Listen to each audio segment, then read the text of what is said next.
Hello and welcome back. Today I thought I'd reach in the bucket that Trekmaster 30 sent me, and I have a Kwikset here. He'd left in the comments when I did the package opening that this was pinned by Texas Jim. I thought I'd take a look at it. Looks like it's been heavily modified here with a couple screws and a nice plate on the top. But key works very smoothly, and here is the bitting on the key. So I would take a look at this and see what we got here. Did notice that keyway is just wallered all to crud, so I think that's going to present a challenge all of its own. Um, we're going to try to fit a pry bar in there, but I guarantee you that's wider than anything I've got. You know what? Let's see something here. 40,000, 50,000 should be right there. I think I can, yeah, I can't go, I can get it in there like that, but I think that's going to fall. If I use my deep end, I think I'm sitting right on the pin if I do that. We're going to give it a shot. I'll try to hold on to it. Let's see if, it's a Kwikset. I know my gem will work, so I'm going to use my gem. If it doesn't work, then I'll try something else. That's what we do. I'm going to start in the back of the lock and search for a binder. Feels like 5 is binding already. 5 or 6. Okay. I touched it and gave me a nice false set. Got a little bit of counter and that set on 4, I think, or 3. 4 or 5, whichever it is. I don't know if this is a 6 pin or a 5 pin. Feel like I'm getting counter there on something. But again, no control of the core because I'm afraid my tension wrench is going to fall out. 2, 1, 5 again.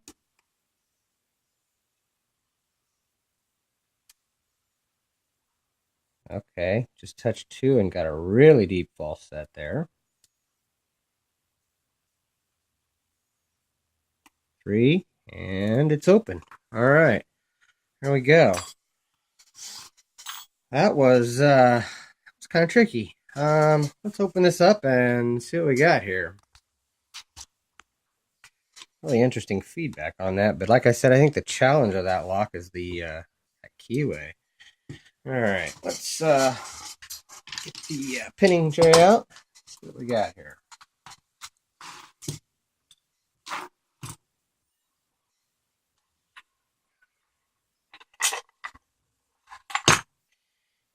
A lip on the back. Well, I do have a key, so if I lock it back up, it won't be too horrible. Try to keep all this in frame. Should be able to get that off pretty easy, actually. There we go. All right. Being a Texas gem lock and a Kwikset with their awful cores that have slits through them, usually, I'm going to go ahead and shim it. That way nothing gets stuck up in there. Hold my shim. Get a shim in there. Yeah, that shim's horrible. Let's see if we can get this other shim to work. I bent the crud out of that one on that dimple. Trying to put it back together. All right. I think. Wow, that shim's not working that great either. All right. Well, we're gonna hope for the best here. Should use that follower. Pins are up. There we go. All right. 1, 2, 3, 4, 5, 6 pinner. Okay.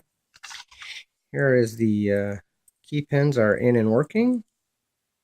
Looks like there's some magic going on there with the pins or the chamber. A little bit with the chamber. Anyway, let's dump these and take a closer look. 1, heavily serrated. 2, heavily serrated. 3, standard. 4 is a T-pin key pin.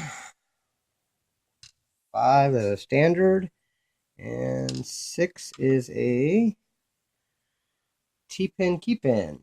All right. In the Bible, or I mean in the core, excuse me, sorry.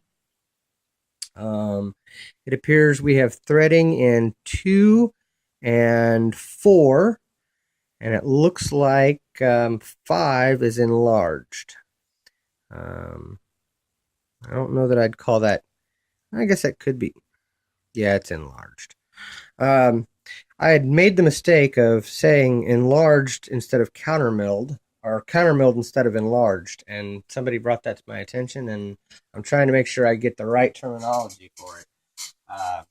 The difference is this diameter is bigger if the whole thing is enlarged. If the top shear line is the same size as the other holes, and it's just cut underneath there as undercut, which it's not. It's the whole thing is bigger.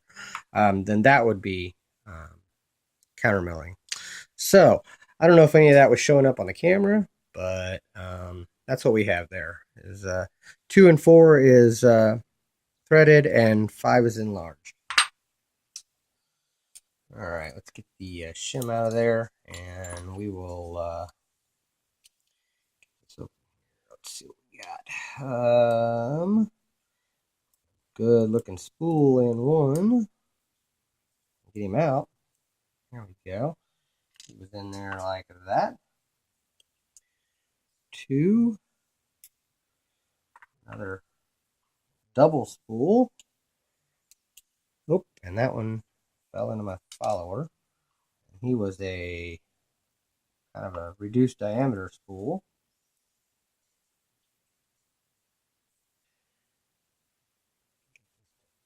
Come out without losing it. I did see the way he was in there. He was a T-pin spool.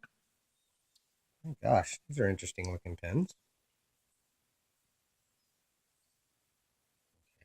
Him too. I did see the way he was coming out. He was another spool. And last but not least, 6 is in there like that, and he is another. He's a serrated pin.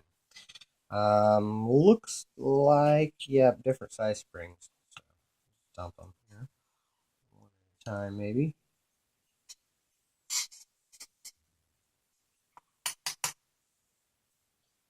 He doesn't want to come out.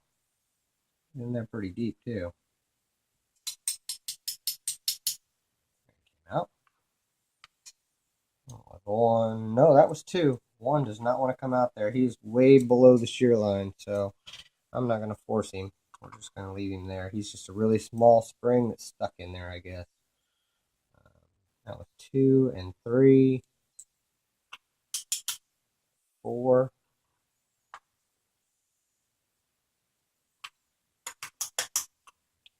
5 and a haha. In 5 was a, that's interesting, a wafer. I wonder if he was part of 3. I don't, no, couldn't be. He had to have been with that in 5. I don't know why he was in there. All right. I am certain that somebody else has picked this. So I just got 1 spring out too. So 1 came out, and this was 6. Looking in the Bible, it looks like there's threads in 2 and 4. So I guarantee you my camera is not going to pick that up, because it never does. And I could shine a light in there, but then my camera shuts down altogether. So, but yeah, there's threading in 2 and 4. Nothing else done up there. Let's do a close-up of these pins, because Texas Jim did a really awesome job on them. I have to wonder about that wafer. I don't know if that almost would have had to have been on one of these. I'm guessing. I don't know. All right, I'll look it up. I'm sure somebody else has picked this lock, probably Trackmaster 30. Here is a close-up of the pins. In 1, we had a serrated key pin and a spool, a really deep, nice-looking spool. In 2, we had a serrated key pin and a serrated driver. In 3, we had a standard and a T-pin. In 4, we had a T-pin, key pin, and a T-pin. And in 5, we had a standard and a spool, a nice deep spool. And in 6, we had a T-pin, key pin, and a serrated, very good looking serrated pin. We had a small spring, kind of a large spring, medium spring, medium spring, medium spring, and a little bit of a smaller spring. But that's what was in this Texas Jim Kwikset. Thank you, Trekmaster30, for sending it to me. Thank you guys for watching, and don't break the law.